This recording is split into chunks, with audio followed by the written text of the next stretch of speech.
All right, good morning, everybody. We are starting today with Shrimad Bhagavata Mahapurana, Book 10, Discourse 90. This is the last discourse in Book 10, so we're about to finish it. Not the whole Bhagavatam, there's two whole more books, but we're about to finish Book 10, which is the main Leela of Krishna's avatar. This doesn't bring the avatar to an end, it brings sort of the peak happy part of the avatar to an end, and then the Krishna's departure from the world is treated at the beginning of book 11. Discourse 90 is sort of the summation of the Leela of Sri Krishna. Sri Shuka began again.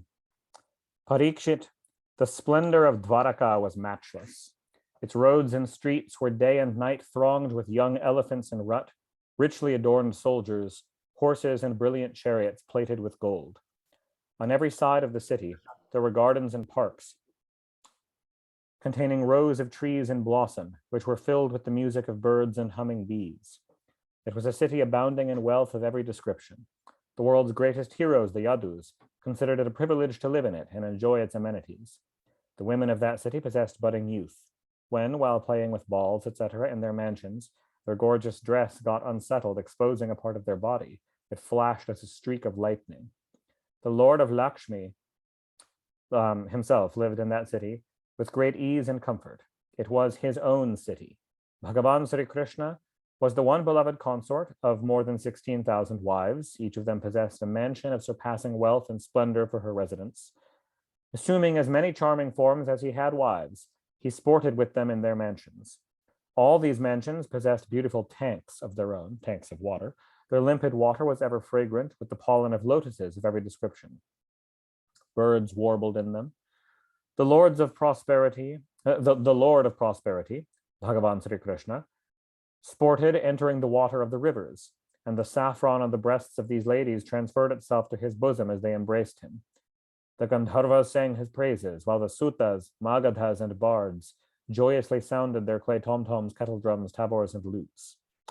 The consorts of the Lord would smilingly throw jets of water on him through syringes. These are the kind of big pump action. They're like giant syringes, essentially water guns that they used. And he sprinkled water on them and drenched them in return. Sporting thus with his wives, he would appear like Kubera, the king of Yakshas, sporting with the Yaksha women. The breasts and thighs of these ladies would appear through their wet clothes, and flowers stuck to their swollen braids would drop.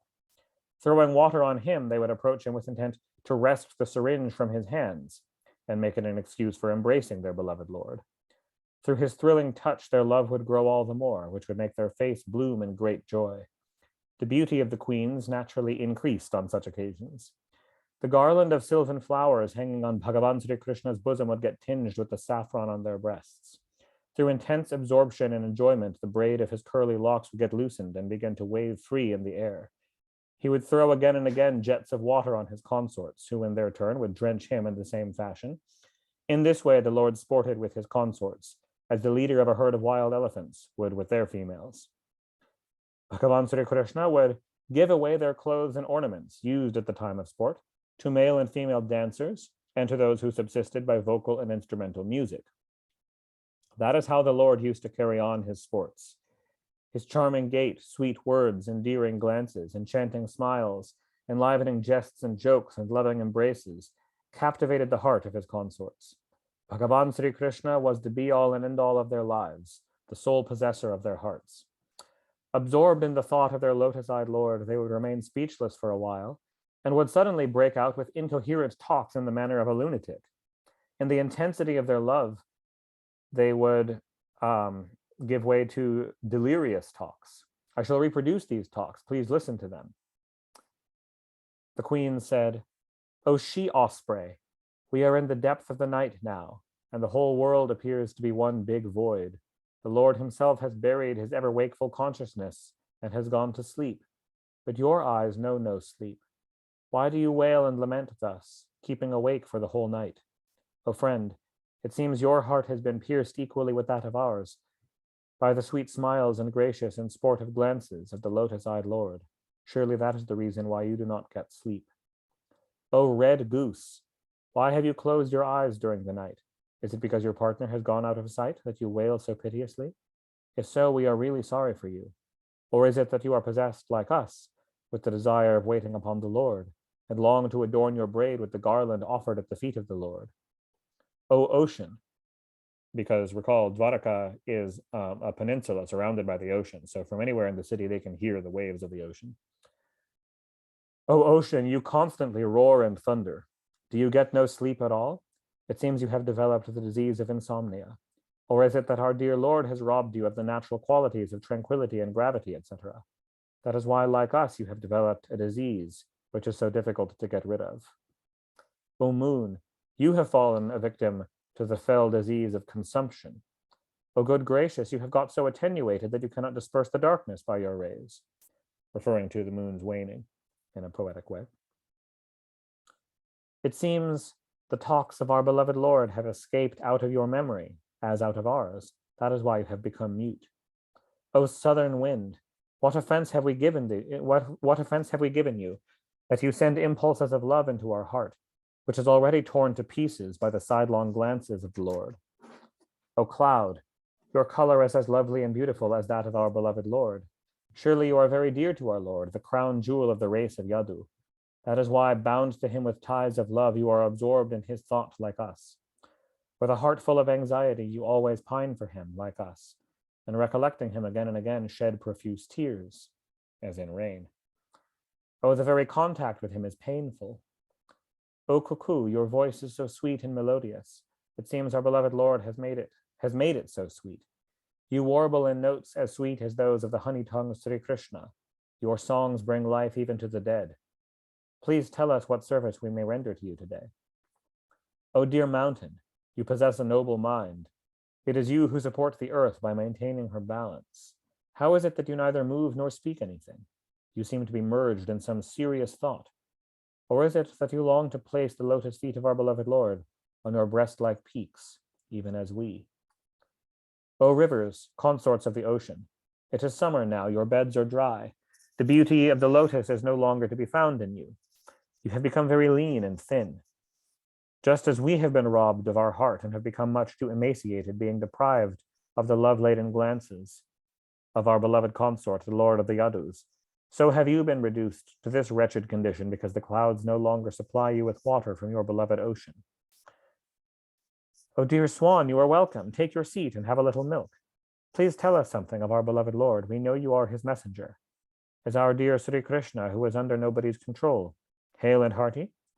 Oh, brother, he is very fickle in his friendship. Once he told us that we were the most beloved of him. Does he remember that profession of his love? However, let it go. Messenger of a treacherous lover, we do not care to go to him. You might bring him here, but take care not to bring Lakshmi with him. Of all women, does Lakshmi alone boast of her exclusive love for the Lord? Is there none among us who can claim to possess such love?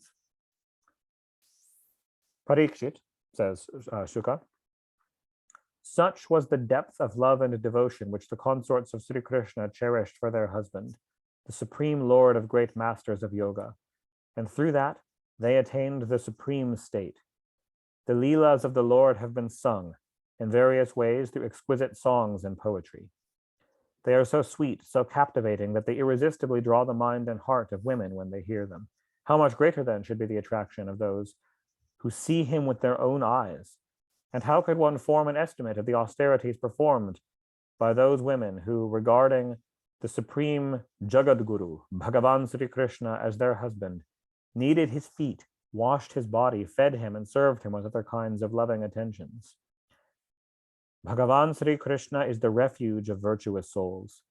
Practicing virtue as enjoined by the Vedas, he clearly demonstrated more than once how dharma, artha, and kama could be attained by leading the life of a householder. That is why he had adopted the supreme way of life of a householder. The number of Sri Krishna's consorts was 16,108. The principal 8 of those jewels among women, Rukmini and others, as well as their offspring, have already been named in order of sequence. The wives of Bhagavan Sri Krishna bore him 10 sons each. This should cause on wonder. The Lord is almighty and of unfailing resolution. Of those sons of Sri Krishna, all of whom possessed unbounded valor. 18 were warriors of foremost rank and possessed excellent renown. Hear their names from me. They were Pradyumna and Aniruddha, Diptiman and Bhanu, Samba, Madhu, Brahadbhanu, Chitrabhanu, Vraka, Aruna, Pushkara, and Vedabahu, Srutadeva, Sunandana, Chitrabahu and Virupa, Kavi and Nyagrodha. Parikshit, of these 18 sons of Sri Krishna, Pradyumna, born of Rukmini, was the first and foremost. He was equal to his father.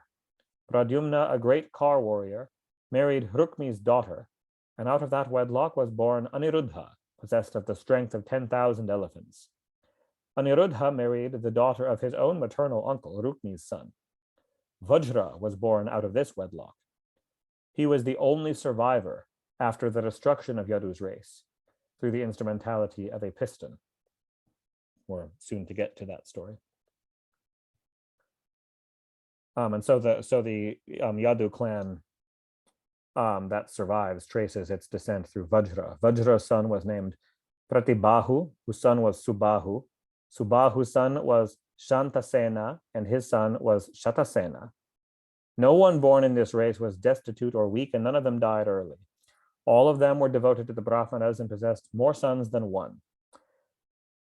O Raja, this race produced so many distinguished men that it is not possible to enumerate them in tens of thousands of years.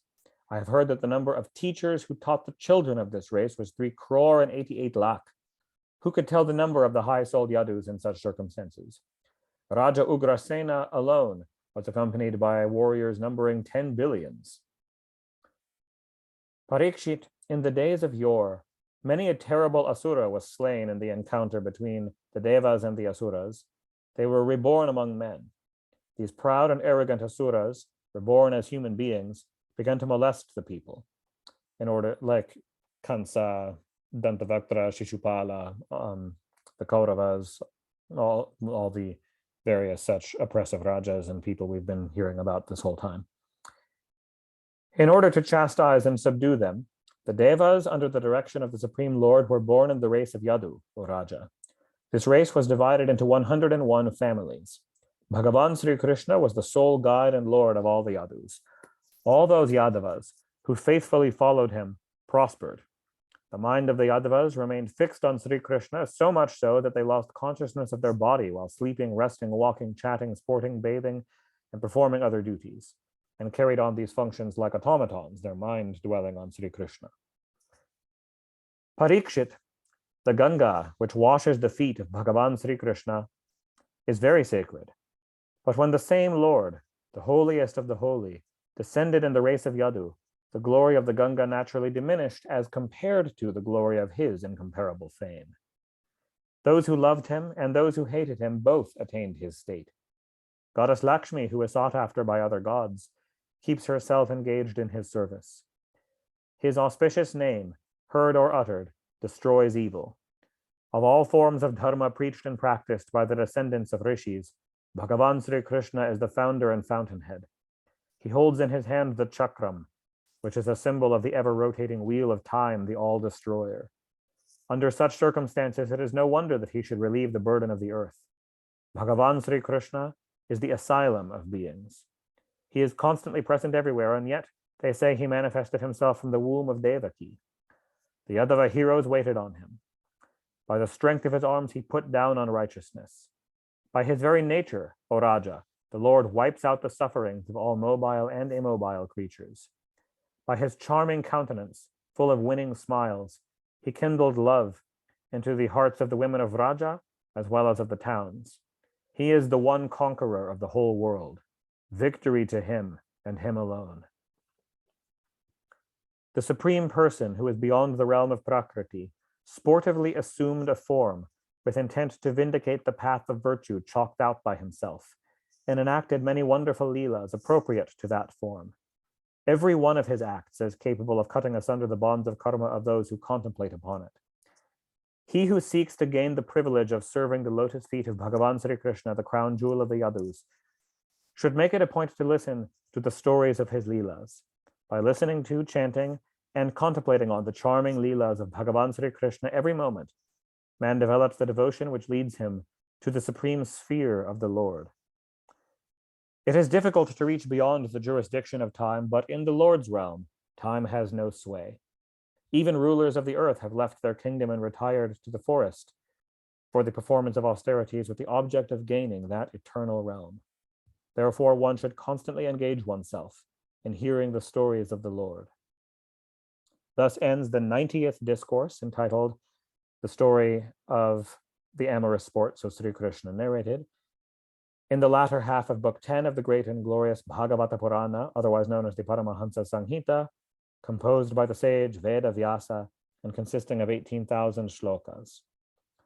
And that is the end of Book 10. Shrimad Bhagavata Mahapurana, Book 11, Discourse 1. The Curse of the Rishis, invoking the destruction of Yadu's race. Sri Shuka, son of Veda Vyasa, began again. Attended by Balarama and the Yadavas, Sri Krishna destroyed the demons and, creating violent discord between the Pandavas and the Kauravas, used this to relieve the earth of her burden by bringing about a war that killed off many oppressive Kshatriyas. Making his instrument the Pandavas, whose ire had been repeatedly provoked by their enemies, the Kauravas, through deceitful gambling, humiliating insult, dragging Draupadi by the hair, and in other ways, the Lord caused destruction of the kings gathered on both sides and thus relieved the earth of her burden. Having thus annihilated the kings and their armies who were a burden to the earth, through the Yadavas, protected by his own arms, the Lord of inscrutable ways thought, though the burden of the earth has been removed, yet I do not take it as completely removed, so long as the unconquerable race of Yadu exists. Having always been protected by me and grown uncontrollable through prosperity, this race of Yadu can by no means be vanquished by others. Just as a bamboo grove is consumed by fire produced by friction from the bamboos against each other, I shall destroy the Yadavas by creating internal strife among them. And then in peace I shall return to my realm of Vaikunta. O Raja, having thus resolved, the Lord of truthful resolution brought about the annihilation of his own race through the curse of the Brahmanas as a pretext. Having attracted the eyes of people by his transcendent personality, which disparaged beauty in others by comparison, and by his words attracted the hearts of those who remembered them, and suspending by the sight of his footprints the actions of those who saw them, and having his fame spread in the world and sung in charming verses, and thinking that through such renown people would easily emerge from darkness, the Lord, having, in other words, accomplished the purpose of his avatarana, retired to his realm. The Raja submitted, how did the curse of Brahmanas fall upon the Vrishnis, who were devoted to the Brahmanas, were liberal and always served their elders, and who had given their mind to Sri Krishna? O the best of Brahmanas, what was the occasion of the curse and what was its nature? How did discord find a place among those who were of one mind? Do tell me all this. Sri Shuka replied, exhibiting a form embodying all graces in the world, performing most auspicious actions with his desires gratified, enjoying himself in his city of Dwaraka, the Lord of widely established fame desired to destroy his race, as that was the only work left unaccomplished that he had set out to accomplish. The Lord had performed highly auspicious deeds, which when sung bring holiness and destroy the sins of the Kali Yuga and those that sing them. Now he was residing in the house of Vasudeva as the destroyer. He bade farewell to the sages, Vishvamitra, Asita, Kanva, Durvasa, Bhrigu, Angira, Kashyapa, Vamadeva, Atri, Vasishta, Narada, and others, and they went away to the holy place of Pindaraka, near Dwaraka, to watch the end that he told them was coming from a safe vantage point. The Yadava youths, while sporting, approached them, and with mock humility clasped their feet and impudently asked them a question.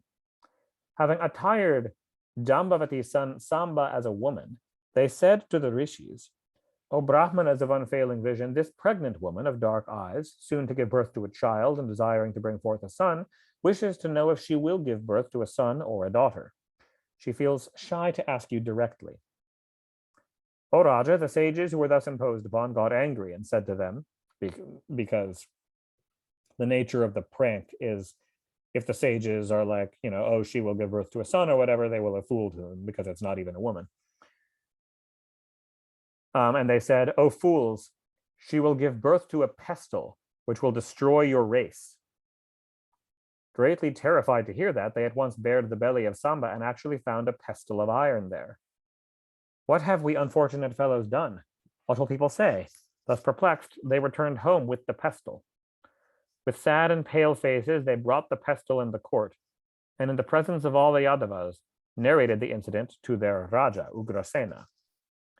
O Raja, hearing about the unfailing curse of the sages, and seeing the pestle, which the sages have fated will destroy their race, the inhabitants of Dwaraka were struck with wonder and got alarmed through fear.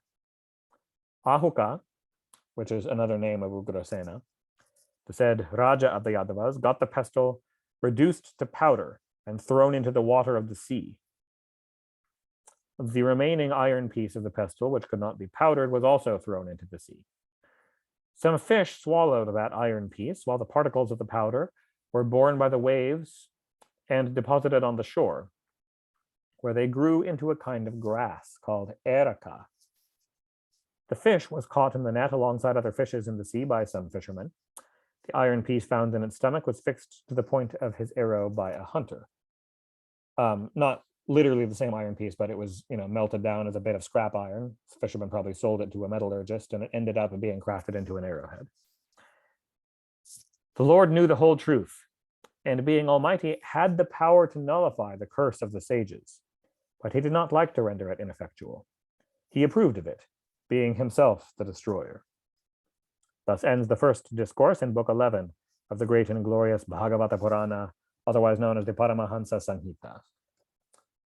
Discourse 2, Narada visits Vasudeva and reproduces the dialogue between Raja Janaka and the 9 Yogish Faras.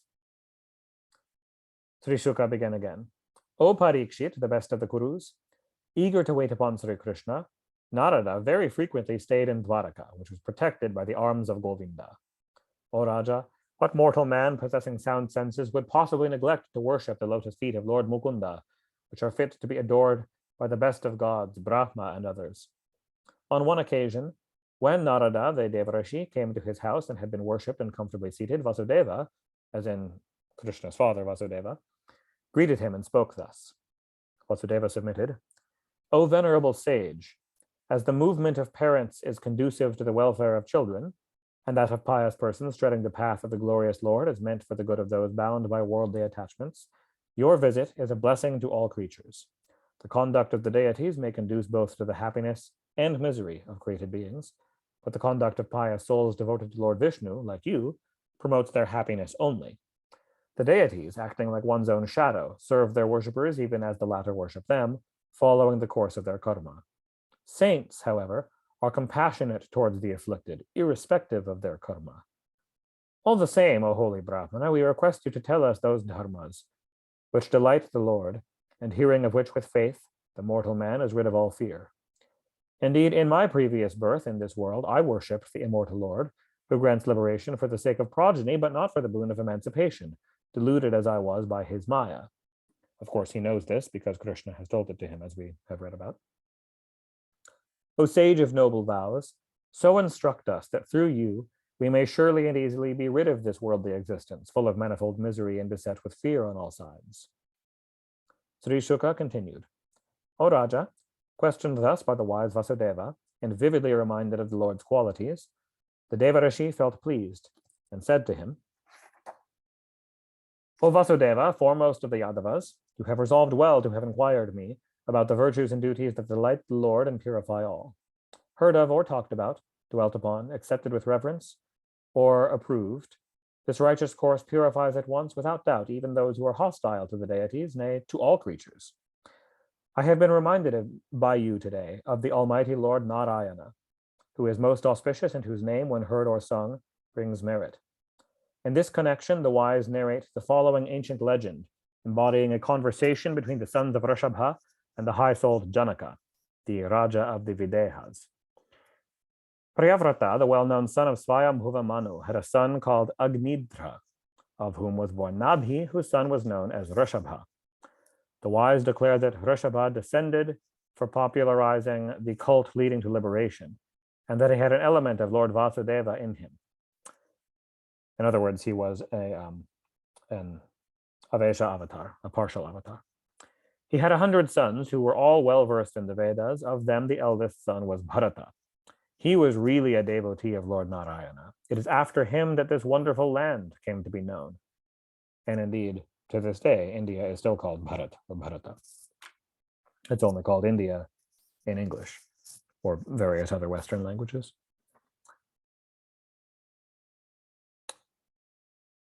After enjoying the pleasures of this world, he renounced it and left his home, and worshipping Lord Hari through ascesis for 3 consecutive births, finally attained his state. Out of those 99 younger brothers of Bharata, 9 became the rulers of the 9 dvipas surrounding Bharatavarsha, and 81 became Brahmanas and authors. Of course, normally they're spoken of as, this does not refer to the Mahadvipas, the great ring continents, but the 9 islands close around Jambudvipa. And 81 became Brahmanas and authors of treatises on ritual acts, while the remaining 9 became highly blessed sages. Having labored in the domain of knowledge of the self, the latter, those 9 sages, propounded the highest truth and, living naked, became adepts in spiritual knowledge. Their names are Kavi, Hari, Antariksha, Prabudha, Pippalayana, Avirhotra, Drumila, Chamasa, and Karabhanjana. Karabhajana. These sages beheld the universe, gross as well as subtle, the cause and its mutations, as identical with the Lord and without distinction from themselves, and wandered over the earth. They go wherever they like, as their path is unobstructed. They freely range over the regions of the gods, siddhas, sadhyas, gandharvas, yakshas, humans, kinnaras, nagas, ascetics, charanas, bhairavas, vidyadharas, brahmanas, and cows. Being liberated souls, jivan muktas, they had no attachment for any place or beings. On one occasion, they went of their own accord to attend a sacrificial performance of Raja Nimi, also an enlightened soul, which was being conducted by rishis in that region of Jambudvipa called Ajanabha, the old name of Bharatavarsha, since this story takes place before the land was named Bharatavarsha after their brother Bharata. O Raja, seeing those sages, effulgent like the sun, and so earnestly devoted to the Lord, the Yajamana, the chief sacrificer, Raja Nimi, the sacred fires, and the Brahmanas who were performing the rites all rose to welcome them. The sacred fires themselves rose to welcome them, the Yajna Deva. Knowing them to be great devotees of Lord Narayana, Raja Nimi felt much delighted to see them. When they had been seated, he duly worshipped them in the order of their seniority. The 9 sages were resplendent with their own luster like the sons of Brahma. Raja Nimi was greatly delighted to see them. Bent low with humility, he put questions to them. He said, I conclude you to be the direct attendants of Lord Vishnu, the Madhusudana. For his devotees go about the worlds to purify them. The human body is a rare boon to embodied souls, and that too is very transient. In the human life too, it is very rarely that one meets the devotees of the Lord. O pious souls, we therefore ask you, what leads to everlasting bliss? In this world, association with pious souls like you, even for half a moment, is indeed like a treasure to human beings. If we are qualified to hear of them, pray tell us those righteous duties and observances, sacred to the Lord, pleased with which that birthless Lord confers his very self upon his votary. Narada continued, O Vasudeva, questioned thus by Raja Nimi, the worshipful sages complimented the Raja, his priests, and the supervisors of the yajna, and gladly spoke. Kavi said, so each of them at a time shares his own insights.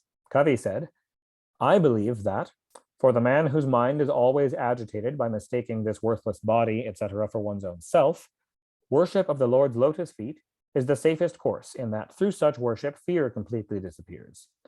All those courses of conduct which were actually taught by the Lord himself for his own realization without much exertion, even by the ignorant, surely know them as conducive to his pleasure. O Raja, resorting to those courses, a man would never go astray, even if he follows them running in a desultory way or with closed eyes ignorantly, he would not stumble or take a false step. Whatever he does with his body, tongue, mind, or senses, reason or intellect, or by the force of his inherited nature, he should consecrate all as an offering to the Supreme Lord Narayana. He who has turned away from the Lord loses the memory of his real self, thanks to his Maya, and falls a prey to the erroneous belief that the body is one's own self. He is then seized with fear, engendered by identification with the body. Since, of course, any manner of ill fortune, disease, aging, decrepitude, injury, and inevitable death will beset the body. If you think the body is you, then of course you'll live in fear. Therefore, a discerning person should worship him with exclusive devotion, looking upon his guru as the deity as well as his own self. Though duality has no existence, it does appear like a dream or mental image to the mind of one who dwells upon it. Therefore, a wise man should control that mind from which proceed ideations and doubts. Fearlessness will follow from this. Hearing of the most auspicious descents and deeds of Sri Hari, the Chakradhari, and singing his names, denoting his avatars and actions well known in the world without any fear of being mocked at, one should move about free from attachment. The man who, having adopted such a course of conduct, develops love for him by singing the names of his beloved Lord, his heart melting in devotion, loudly laughs and weeps, screams, sings or dances like one possessed, transgressing conventions. With exclusive devotion, he bows to the sky, air, fire, water, earth, heavenly bodies, living beings, the cardinal points, trees and the like, rivers and seas, and all created beings, considering them as the body of the Lord. As one who eats feels satisfied, gets nourishment and relief from hunger with every morsel, similarly, in him who has resigned himself to the Lord, devotion, realization of the Supreme Lord, and aversion to other objects, all the three appear at once. In the votary of God, O Raja, who worships uninterruptedly, as aforesaid, the feet of Sri Hari, the immortal Lord, devotion, a distaste for the enjoyments of the world, and direct knowledge of God appear simultaneously, and through them he directly attains supreme peace. The Rajanini submitted, now kindly describe the characteristics of the Lord's devotee among men, his disposition and course of conduct, how he behaves and what he speaks, and the distinctive traits which make him the favorite of the Lord. Hari said, the second of the 9 sages, said, he is the foremost of the Lord's devotees, who sees himself established in all creatures as in the Lord, and sees all creatures established in his own self as in the divine soul. The votary who cherishes love for the Lord is friendly to other devotees of the Lord, compassionate to the ignorant and indifferent to his enemies, is a second-rate votary, because he discriminates among these. He has one attitude towards fellow devotees, another attitude toward the ignorant, another attitude toward his enemies. He who does worship to the Lord with faith in an image only, and does not serve his devotees and other beings, is an ordinary devotee. He who sees the universe as Vishnu's Maya, and even though contacting the objects with his senses, neither experiences delight nor repulsion, is indeed a devotee of the highest order. He is the foremost devotee of the Lord, who by virtue of his constant remembrance of Sri Hari is never overwhelmed by mundane properties, birth and death, hunger, fatigue, fear, and ardent longing, which belong to the body, vital air, senses, mind, and intellect. He is undoubtedly the foremost devotee of the Lord, in whose mind the craving for enjoyment, the impulse for action, and the seeds of future incarnation never sprout, and to whom Lord Vishnu is the only resort. He is indeed beloved of the Lord, who never identifies himself with this body by virtue of his birth and pursuits, grade in society, race, or stage of life. He is the best among the devotees of the Lord, who makes no distinction between his own and that belonging to others in the matter of his possessions and body. He looks upon all created beings with an equal eye and is calm. He is the foremost of the votaries of Lord Vishnu, whose memory of the Lord is ever fresh, and who even for the sovereignty of all the 3 worlds, and even for half the time taken by the twinkling of an eye, does not turn away from the Lord's lotus feet, which are sought after by the gods and others whose mind is fixed on the invincible Lord. Just as with the rising of the moon the heat of the sun disappears, so the fever in the devotee's heart, banished by the cool luster shed by the gem-like nails of the Lord's feet taking long strides, can never appear again. The name of the Lord is such that, even when uttered under constraint or unconsciously, it destroys multitudinous sins. That man is called the best of devotees, whose heart the Lord himself does not leave, as his lotus feet are fastened by the cord of love. Thus ends the second discourse in Book 11 of the great and glorious Bhagavata Purana, otherwise known as the Paramahansa Samhita. Discourse 3, a description of Maya and the means of transcending it, and an exposition of Brahma and the path of action. The Rajanimi submitted, "We wish to know the true nature of Maya, the deluding potency of the Supreme Lord Vishnu, which bewilders even those who are adepts in Maya." Maya in the sense of conjuring tricks or illusionary magic. "You, revered sirs, may kindly tell us of it. I am a mortal sore afflicted by the sorrows of the world. Hearing your words narrating the nectar-like story of Sri Hari, which are the antidote for such afflictions, I do not feel satiated." In other words, I desire to hear more from you. Antariksha said, "O mighty armed one, Maya is that energy by which the most ancient person, figuring as the source of creation, evolved with the help of these gross elements all forms of life, great and small, for the enjoyment and emancipation of embodied souls, his own particles. Having thus, for the good of the jivas, entered all forms of life, evolved by means of the 5 gross elements, the Supreme Person splits himself up and appears first as 1 and further into 10 and makes them enjoy the pleasures. Enjoying the pleasures of sense by means of the senses, illuminated by the inner controller, the embodied soul identifies itself with this created body and gets attached to it.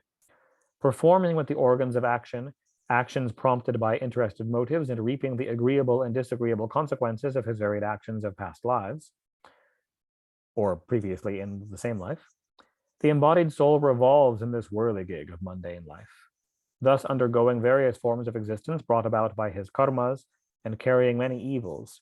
The soul helplessly goes through repeated births and deaths till the final dissolution of creation. When the dissolution of the elements is imminent, the time spirit, endless and without beginning, actually draws the manifest universe, consisting of gross and subtle matter, towards the unmanifest. Then there appears on earth a dreadful drought lasting for 100 years. The sun, with its heat increased by the said time spirit, torments the 3 worlds. A huge and terrible fire rising from the 1,000 mouths of Sankarshana, the serpent god, and burning everything from the bottom of the subterranean world, shoots up in high flames and, propelled by the wind, spreads in all directions. The host of clouds, charged with universal dissolution, pour down showers as thick as the trunk of an elephant for 100 years without pause, with the result that the cosmos is submerged in water. Then, leaving his cosmic body, or protector of men, Brahma, the cosmic person, gets merged in the unmanifest Brahman, just as fire enters its unmanifest state when divested of fuel. Denuded of its distinctive quality of smell by the wind, the earth is reconverted into the state of water, and deprived by the same of taste, water is reduced to the state of fire. Deprived of color by darkness, fire gets merged into the air, and deprived of touch by ether, the air merges into the latter, into ether, its cause. Deprived of sound by God in the form of the time spirit, ether gets merged into the tamasika ego. The senses and the intellect, O Raja, merge into the ego of passion, the rajasika ahankara. And the mind with the deities born of the illuminated ego, the sattvika ahankara, merges into the knowledge of the self. The ego, with its triple modification, merges into the Mahatattva, which in its turn merges into Prakriti, or the elemental nature, and this ultimately merges into Brahman. We have described for you the Lord's triple Maya, consisting of Sattva, Rajas, and Tamas, which creates, sustains, and annihilates. What else do you desire to hear? The Rajanimi submitted, "It may kindly be pointed out to me now, O eminent sage, how men looking upon the gross body as their self may easily get over this divine Maya, so difficult to cross for those who have not been able to control their mind." Prabuddha replied, "One must observe how human beings living in pairs, as husband and wife, striving to gain happiness and remove misery, obtain only contrary results. What happiness can be derived from wealth, which is difficult to obtain and can be earned only by means of constantly painful effort, and which leads to one's death? Or what joy can one get from the possession of houses, children, friends, or relations, and cattle, transient they are, and the fruit of one's actions? Similarly, one should realize that the heavenly regions are also transient, their attainment being the fruit of one's actions. And there too, there is rivalry with the superior ones, mutual discord among the equals, and hatred towards those inferior to oneself, and fear of a fall, as there is here among chieftains. Therefore, one desirous of knowing the highest good should resort to a guru who is versed in the Vedas, which embody Brahman in the form of words. A guru who has realized the ultimate reality and who is free from attachment and hatred. Under the guru, whom one should love as one's own self and as the object of one's devotion, one should, by rendering devoted service to him, learn the ways of life of the Lord's devotees, by which Sri Hari is pleased. Sri Hari, who is the soul of the universe and gives himself away to his devotees. First, the disciple should learn detachment of the mind from all objects and attachment to the Lord's devotees. And he should also learn to cherish in all sincerity compassion, friendliness, and humility towards one's inferiors, equals, and superiors, respectively. In other words, compassion to one's inferiors, friendliness to one's equals, and humility towards one's superiors. He should learn purity, devotion to his religious duties, endurance, control over his speech, a habit to study the scriptures, sincerity, continence, nonviolence, and evenness of mind under the stress of dualities, like pleasure and pain, profit and loss. He should learn to see the Atma as the intelligent substance and Ishvara, the ruling principle pervading all, live in solitude without any sense of possession for any dwelling, wear pure clothing or rags, and feel satisfied with whatever he could get for food. He should learn to have faith in the scriptures celebrating the Lord without disparaging other scriptures, and curb his mind, speech, and actions through control of breath, tongue, and activity, and to be truthful and able to control the senses and mind. He should learn to hear, sing, and dwell on the story of the advent, leelas, and excellences of Lord Sri Hari of wonderful deeds, and to do everything for him. In other words, to dedicate all actions to his service. He should learn to offer to the Supreme Lord all his sacrificial activities, gifts, austerities, repetition of the sacred syllables, righteous conduct, and all that he likes for himself, his wife, children, house, and his very life. He should offer to the Supreme Lord. He should also learn to love devotedly those persons who have realized Sri Krishna as their own self and as the Lord of their life, to serve the mobile and immobile creatures, and to serve human beings, and among them more especially those who adhere to their own duty and are the devotees of the Lord. He should learn to expound and discuss among the devotees the sacred glory of the Lord, and in association with others, find delight and satisfaction resulting in the freedom of the mind from egotism. Remembering and reminding one another of Sri Hari, who destroys innumerable sins, their devotion turning into divine love, the devotees filled with rapture experience a thrill of joy. Sometimes they weep due to the anguish of separation from Sri Hari. Sometimes they laugh and rejoice and address him as if he were present by their side, indulge joyfully in dancing and singing, and sometimes, thinking of the birthless Lord, feel that they have reached the Supreme Person and become peaceful and silent. In this way, their behavior becomes altogether unconventional. Thus, learning the ways of life of the Lord's devotees and devoted to him, his devotion developing into divine love, the devotee easily crosses the unfathomable Maya. The Rajanini said, "O sages, since you are foremost among those who have realized the ultimate reality, Brahman, pray explain to us the real nature of Paramatma, or Brahman, who is called by the name of Narayana." Pippalayana said, "O ruler of men, know that to be the supreme reality, which is responsible for the creation, sustenance, and dissolution of this universe and itself has no cause of its own, and that which exists in waking life, dream, and deep sleep, as well as in the superconscious state beyond the aforesaid three states, and animated by which the body, senses, breath, and the inner mind exist and perform their functions. Just as sparks cannot illumine fire, much less burn it, which is the origin of sparks, the mind, speech, eye, intellect, life, breath, and senses cannot grasp or reach the ultimate reality. The revealed word, too, makes no positive assertion about it, though it is the authority for its existence. By denying itself the power to describe it, it speaks of it by import. No negative description would be possible if there were no reality. That which was one before creation became known as pradhana of triple nature, consisting of sattva, rajas, and tamas.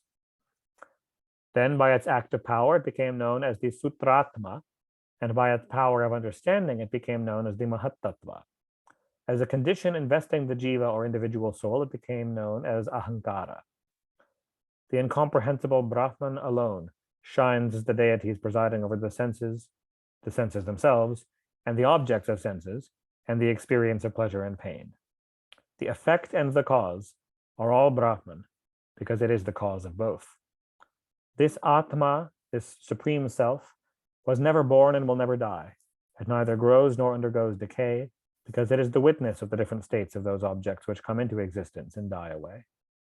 It is omnipresent and eternally abiding, pure consciousness. Yet like prana, it appears as many under the influence of the senses. The vital air, as a matter of fact, follows everywhere the jiva, whether born of egg, womb, sweat, or sprung from soil, and itself remains unchanged in the different bodies. The Atma too remains unaffected when the senses are oblivious, and also when the ego is dormant, when the subtle body has become functionless. Its continuity, even at that time, is proved by the fact that when waking from deep sleep, we remember the Atma. The Atma has persisted the same through different states of consciousness. Just as the light of the sun shines to clear eyes, so the truth of the self is directly revealed to the pure heart of the man who is earnestly devoted to the Lord and intensely desires to obtain his holy feet, and has thus freed his mind from the impurities born of qualities and actions. The Raja submitted, "Pray describe for us that yoga of action, through which man in his present life soon destroys his karma and thus purified, attains that supreme knowledge which follows dissociation from all actions. Formerly, in the presence of my father Ikshvaku, I put this question to the rishis Sanat Kumara, etc. But those rishis, those sons of Brahma, did not answer it. Pray tell me why they did not reply." Avirhotra said, "Actions enjoined by the scriptures, prohibitions as opposed to the former, and transgressions of the prescribed ones are to be known only from the Vedas and are not mere secular affairs. And as the Vedas are the revelations of God, even the learned get confused in distinguishing the three kinds of actions." If the rishis did not reply to your question, obviously the reason was that at that time you were a mere lad and would not have understood their answer. The Veda has a deeper import than what the words apparently convey. The real purpose of the Veda is to secure exemption from actions and their fruit. But temptations of gaining heaven through prescribed actions are held out to the ignorant, just as a boy is tempted with sweets to swallow a bitter medicine. One who is himself ignorant and has no control over one's senses and fails to perform actions enjoined by the Vedas commits the sin of dereliction and passes from one death to another. One who performs only actions prescribed by the Vedas without attachment to their fruits and surrendering them to the Lord attains to that ultimate fulfillment, which means that knowledge which proceeds from freedom from actions.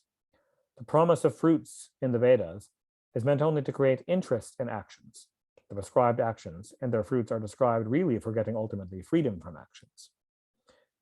Whoever wishes to snap quickly the knot of the heart, egotism, the sense of I and mine in the soul, who is no other than the Supreme, should, with Vedic rites, accompanied by Tantric rites, worship Lord Keshava. One who has obtained initiation through the grace of a guru and has learnt from him the mode of worship should worship the Lord in the image of his choice. He should observe cleanliness and then, sitting in front of the image, purify his body by controlling his breath and other practices, and fortify himself by duly assigning the various parts of the body to different deities, and worship the Lord. First, he should purify the articles of worship, flowers, etc., by removing insects and so on from them, the earth by sweeping it, his own self through calmness, and the image by removing the coating of sandal paste, etc., applied during the previous worship session, and thus make them fit for worship. Then he should sprinkle water on his seat, keep ready water for washing the hands and feet, etc., of the deity with and other articles. Then with a concentrated mind, he should invoke the deity in the image, and having installed the deity in his heart and other parts of the body, adore the Lord with the available articles of worship in the image, etc., or in the heart, chanting the fundamental sacred formula or mantra. He should worship the image of the deity, including his various limbs, as well as the emblems he wears, the Sudarshana chakra, etc., and his retinue, Sunanda and others, repeating the sacred syllables pertaining to that deity, offering water for washing his hands and feet and rinsing his mouth, and so on, bathing the image, robing and decorating it with ornaments, offering him sandal paste, flowers, unbroken grains of rice for adorning his forehead with, garland, incense, light, and food. Thus worshipping the Lord with his entourage, well, according to the prescribed rites, the devotee should sing hymns in praise of Lord Srihari and prostrate himself before the image. One should duly worship the image of Srihari while thinking himself as permeated by the Lord, and then, placing the holy relic, the offered flowers, etc., on his own head, finish the worship and deposit the worshipped image at its place and the Lord in his heart. He who thus worships the Lord, the universal soul, in the fire, the sun, water, etc., or in his guest or his own heart, surely gets liberated very soon.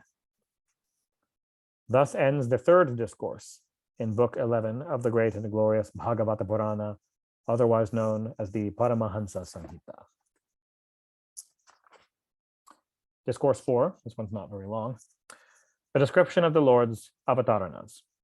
Rajanimi said, "Pray narrate to us those various deeds which Srihari performed in this world during his different incarnations, assumed according to his free will, and tell us those deeds also which he is performing now, or will perform in the future." The sage Drumila said, "He who seeks completely to count the endless qualities of the infinite Lord is really a person of puerile understanding. One may count anyhow in course of time the particles of dust on earth, but in no case the excellences of the omnipotent Lord. When Lord Narayana is the first and foremost deity, created with the 5 primary elements evolved by himself, the universe as his body, and entered into it by a part of his, as its inner controller, he then acquired the name of Purusha. The 3 worlds constitute his body. Through his organs come into being the twofold organs of action and knowledge of all creatures, and by himself he is consciousness. His breath is the source of the bodily and organic strength and activity of the world. Through sattva and other gunas, he is the first author responsible for the creation, subsistence, and destruction of the universe. United with Rajas, that most ancient person appeared in the beginning as Brahma for the creation of this universe. In association with the quality of sattva, the same Lord appeared as God Vishnu for the continuity of the universe, and for the maintenance of dharma among the Dvijas and for giving the fruit of sacrifices. Endowed with tamas, he appeared as Rudra for the destruction of the universe. Through these proceed the creation, preservation, and destruction of the creatures in each kalpa. He was born as the foremost of the rishis, possessed of perfect tranquility, Narayana and Nara, of Murti, daughter of Daksha and wife of Dharma. They preached that kind of action, worship of the Lord, which leads to the knowledge of the self, and themselves practiced it. Their feet are worshipped by the best of rishis, and even today, they, Nara Narayana, are performing that action. Suspecting that the sage Narayana desired to take possession of his heavenly domain, Indra sent Kamadeva with his attendants to Badrikashrama, where Nara and Narayana were doing tapas. Kamadeva did not know the sage Narayana's prowess, and he went there with a bevy of celestial nymphs, soft breezes, and the spring season, and tried to disturb the sage Narayana's mind with the arrow-like amorous glances of the women. Narayana, knowing that Indra had done that misdeed, loudly laughed, and without astonishment or haughtiness said to the trembling visitors, "O Kamadeva, O wind god and celestial damsels, do not be afraid. Accept our hospitality and fill this hermitage by your presence." O Raja, when Narayana made them fearless and spoke thus, the gods bent their heads with shame and said to the merciful Lord, "If you remained unaffected, it is no matter for surprise, as you are beyond Maya and subject to no change. Your lotus feet are adored by hosts of sages who have conquered their senses and revel in the self. When persons worshipping you transcend the region of the gods and rise to your supreme abode, deities put many obstacles in their path. But the other one is not obstructed. He who offers to the deities their shares in the form of oblations into the sacred fire. You being the protector, the devotee tramples over all obstacles. Some people get over us in the guise of hunger and thirst, cold, heat, and rain, control the air, the palate, and the sexual urge, which are difficult to cross like endless oceans. But they fall victim to futile anger, and thus render useless their hard austerities. They are like persons who, having crossed oceans, get drowned in the hollow of the hollow caused by a cow's hoof. When Kamadeva, Spring, etc., thus praised him, the almighty Narayana displayed women of wonderful beauty, fully adorned, waiting upon himself. In other words, created better apsaras than the ones who had been brought before him, showing the futility of trying to tempt him with a created object. Those attendants of Indra saw these women as beautiful as goddess Lakshmi and got enchanted by the fragrance of their bodies. They found their own beauty faint when compared with these better apsaras surpassing beauty. Lord Narayana laughingly told the humbled Kamadeva and others that they might choose from among those women one like themselves who would be an ornament to heaven. Obeying this command with the word Amen, Indra's attendants offered their respect to Narayana and, choosing Urvashi, the best of those celestial damsels, returned to heaven following her. They bowed to Indra in the court of the Devas and described to them, eager to hear, the prowess of Narayana, hearing which Indra was astonished and got dismayed. Appearing for the good of the worlds in varying digits as the divine swan, Lord Dattatreya, the sages Janaka, Sanandana, Sanatana, and Sanat Kumara, and our father, Lord Vrishabha, the immortal Lord Vishnu himself, taught the knowledge of the self. In the form of Hayagriva, he killed the demon Madhu and recovered the Vedas. In the avatar in the form of the divine fish, the Lord rescued at the time of universal dissolution the Manu named Satyavrata and protected the earth as well as the seeds of the different food grains. Lifting the earth from the bottom of the ocean in his avatar as the divine boar, he killed the demon Hiranyaksha. In the form of the divine turtle, he supported the mountain Mandara on his back when the ocean was being churned for nectar, and rescued the distressed king of elephants from the jaws of the crocodile when the former sought him for protection. The Lord rescued the rishis known as the Valakilyas, who, having grown weak through austerities, had fallen into a pit and had been duly praising him. He saved Indra, who had incurred the sin of Brahmanacide by having killed Vritra, and further rescued helpless celestial women who stood imprisoned in the houses of Asuras. And during his avatara as the man-lion, Lord Narasingha, he killed Hiranyakashipu, the ruler of the Asuras, in order to rid his devotees like Prahlada of fear. And in the war between the Devas and Asuras, he killed the Asura chiefs for the sake of the Devas. And in different Manvantaras, through different part manifestations, he protected the worlds. Assuming the form of the divine dwarf, Vamana, he obtained on the pretext of asking for alms the earth from Bali and gave it to the sons of Aditi. Descending as Parashurama, the fire-born of the Bhargava race for the destruction of the Haihayas, he swept the Kshatriyas off the surface of the earth thrice 7 times. And in his avatar as Sri Rama, the husband of Sita, he bridged the ocean and killed the 10-headed demon Ravana and destroyed his capital Lanka. He is always victorious everywhere, and his fame destroys the sins of the people. Though birthless, the Lord will appear in the race of Yadu in order to remove the burden of the earth and perform deeds which cannot easily be accomplished even by the gods. Then, appearing as Lord Buddha, he will bewilder by his arguments those who perform sacrificial rites though unqualified for them. And appearing as Kalki at the end of the Kali Yuga, he will destroy the Sudra kings. O Raja of mighty arms, many such avataranas and deeds of the Lord of the universe of immense glory have been recounted by the wise. Thus ends the 4th discourse in Book 11 of the great and glorious Bhagavata Purana, otherwise known as the Paramahansa Samhita.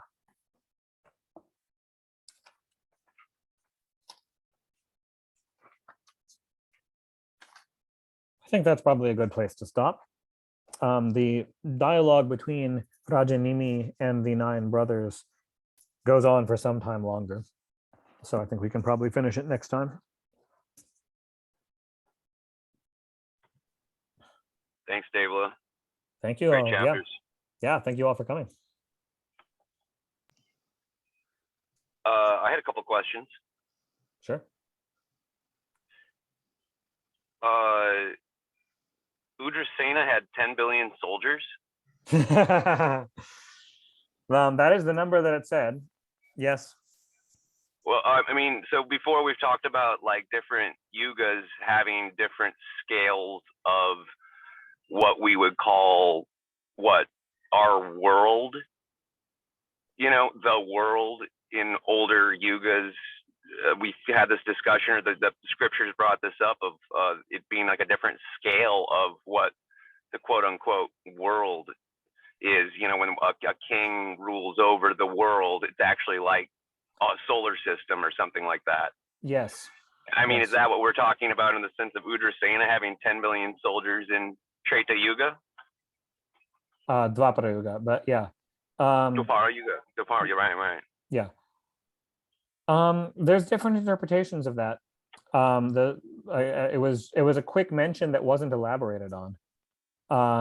So there's different commentators over the ages have written commentaries on the Bhagavatam and other Puranas and such. Some take it that way, yeah. There are some who don't take that literally, who take it as just like a poetic exaggeration for some huge number, and not necessarily meant as a specific literal number. But no, in the Ramayana, they had monkeys and bears. Yes. So, I mean, maybe the 10 billion includes, elephants and tigers and things. Yeah, it totally could be 10 billion servants of any kind, not necessarily all of them human. Absolutely. I don't think Ugrasena's army contained Vanaras or bears, but it definitely contained horses, elephants, could be camels, etc. And that very well could be included in such a number, sure. Okay. Yeah, interesting. Yeah. Well, technically it did include some half bears, because one of Krishna's wives was one of those bears. And so, oh yeah, Jambavans. Yeah. And so Ugrasena's army did include 10 half bears. Wow. Yeah. Awesome. And what's the term for a partial avatar? Ratio avatar or something like that? What is it? I don't have the book in front of me. There's a lot of well, yeah, the book also doesn't actually use the term. It just says like had a spark of the Lord within him or something. There's a lot of different terms. So for a full avatar, it's a Purana avatar, meaning a full avatar, where there's no jiva in the body. And there's no material body. It's purely Sri Hari himself in a purely transcendental spiritual form that's like appears to be in the world but is not made of matter in an ordinary sense, like Krishna, for example, was a Purana avatar. Then you've got there are Avesha avatars, which is the typical term you're talking about. Avesha, meaning an Avesha avatar it's a material, it's a normal material physical body containing a normal soul, a normal jiva, but also the Lord inserts a part of himself into it. There's different subcategories of Avesha avatars. So there's parts where there's like a drop of the Lord into it. For example, Arjuna was this. He had a drop of the Lord in him, but was himself an ignorant soul in a material body, but with this divine inspiration inserted in. There's also what's called Shakti Avesa avatars, which are where it's not a part of the Lord's self as a component of the soul, but that the Lord empowers them with special powers, puts certain types of Shakti into them to basically manually sort of like install powers in a person to perform some purpose. That's called a Shakti Avesa avatar. And there's whole lists of different Shakti Avesa avatars and the different Shaktis that the Lord put into them. So those that's neat. Yeah. And there's lots of there's tons of other terminology for different categorizations of avatars too, like Leela avatars, Kalpa avatars, referring to how often they come, whether they were unique or whether they are recurring, and there's all sorts of different taxonomies of avatars. That the scriptures go into, yeah. There was 100-year drought. When was that, or when will that be? At the end of the kalpa, at the end of every kalpa. So not anytime soon, but that's different than a yuga. Oh yeah, there's in a kalpa there are 1,000 revolutions of the 4 yugas. Is that one of those, like it's like one of Lord Brahma's inhalations or something like that? It's like 64 million years or something. It's his whole life. The end of the the end of the kalpa. Well, actually, no, that's the end of a mahakalpa. The end of a kalpa is the end of his day when he goes to sleep. Right. I remember hearing something crazy like it's like 64 million years or something. More. Or much more. If you run like the math on it. One of his days. Okay. Yeah. So the 100-year drought, I mean, we're in crazy times right now. I just got back from Africa where, when you look at like Somalia and Eritrea, Ethiopia and all over Africa, there's a lot of drought. And you're like, maybe is it already happening? No, it's Kali Yuga, and definitely there's nature is not in very good balance and health right now. But no, we're not talking anything like the scale of the end of the pralaya at the end of a kalpa. That will kill all life on Earth. It's a totally different scale. Interesting, a pralaya. Yeah, I've heard of those. Yeah. Pralaya means the dissolution of creation, the sort of shutting down of a particular universe. All right, so it's not like something that the weatherman's going to report that's going to happen next Tuesday or something. No, it will. Chance of pralaya on Tuesday. No, a pralaya will kill all life on Earth and 100-year drought. 100-year drought and now, then And how many? This is at the end of every kalpa. At the end of every kalpa, yes. And what do you have a estimate? I mean, that's like a huge. Just one kalpa, like we were saying, is a huge amount of time, even more than a yuga, right? It's 1,000. It is 4,000 yugas. 1,000 revolutions of the 4 yugas. Wow. Yeah. So that, and we're roughly in the middle-ish of the current kalpa. I think we're slightly past the halfway, but so it's like vast ages beyond history that we can foresee before this kalpa will end. That's not anytime soon. Huh. Wow. Yeah. Beautiful. I love conversations. Yeah. I'm just listening and absorbing, and you're so much full of knowledge, Devla, and Andy, you kind of trigger those knowledge, and we all learn from the conversation. It's beautiful. Oh, it's the text, it's the stories here. Thanks, Dr. N. Yeah, thanks. Yeah, likewise. It's just I've read a lot of this stuff. And I hope to see you all soon, probably in June. I'm coming to Fairfield. Oh, really? Right. June. Yeah. Yes. What time in June? It's the 3rd.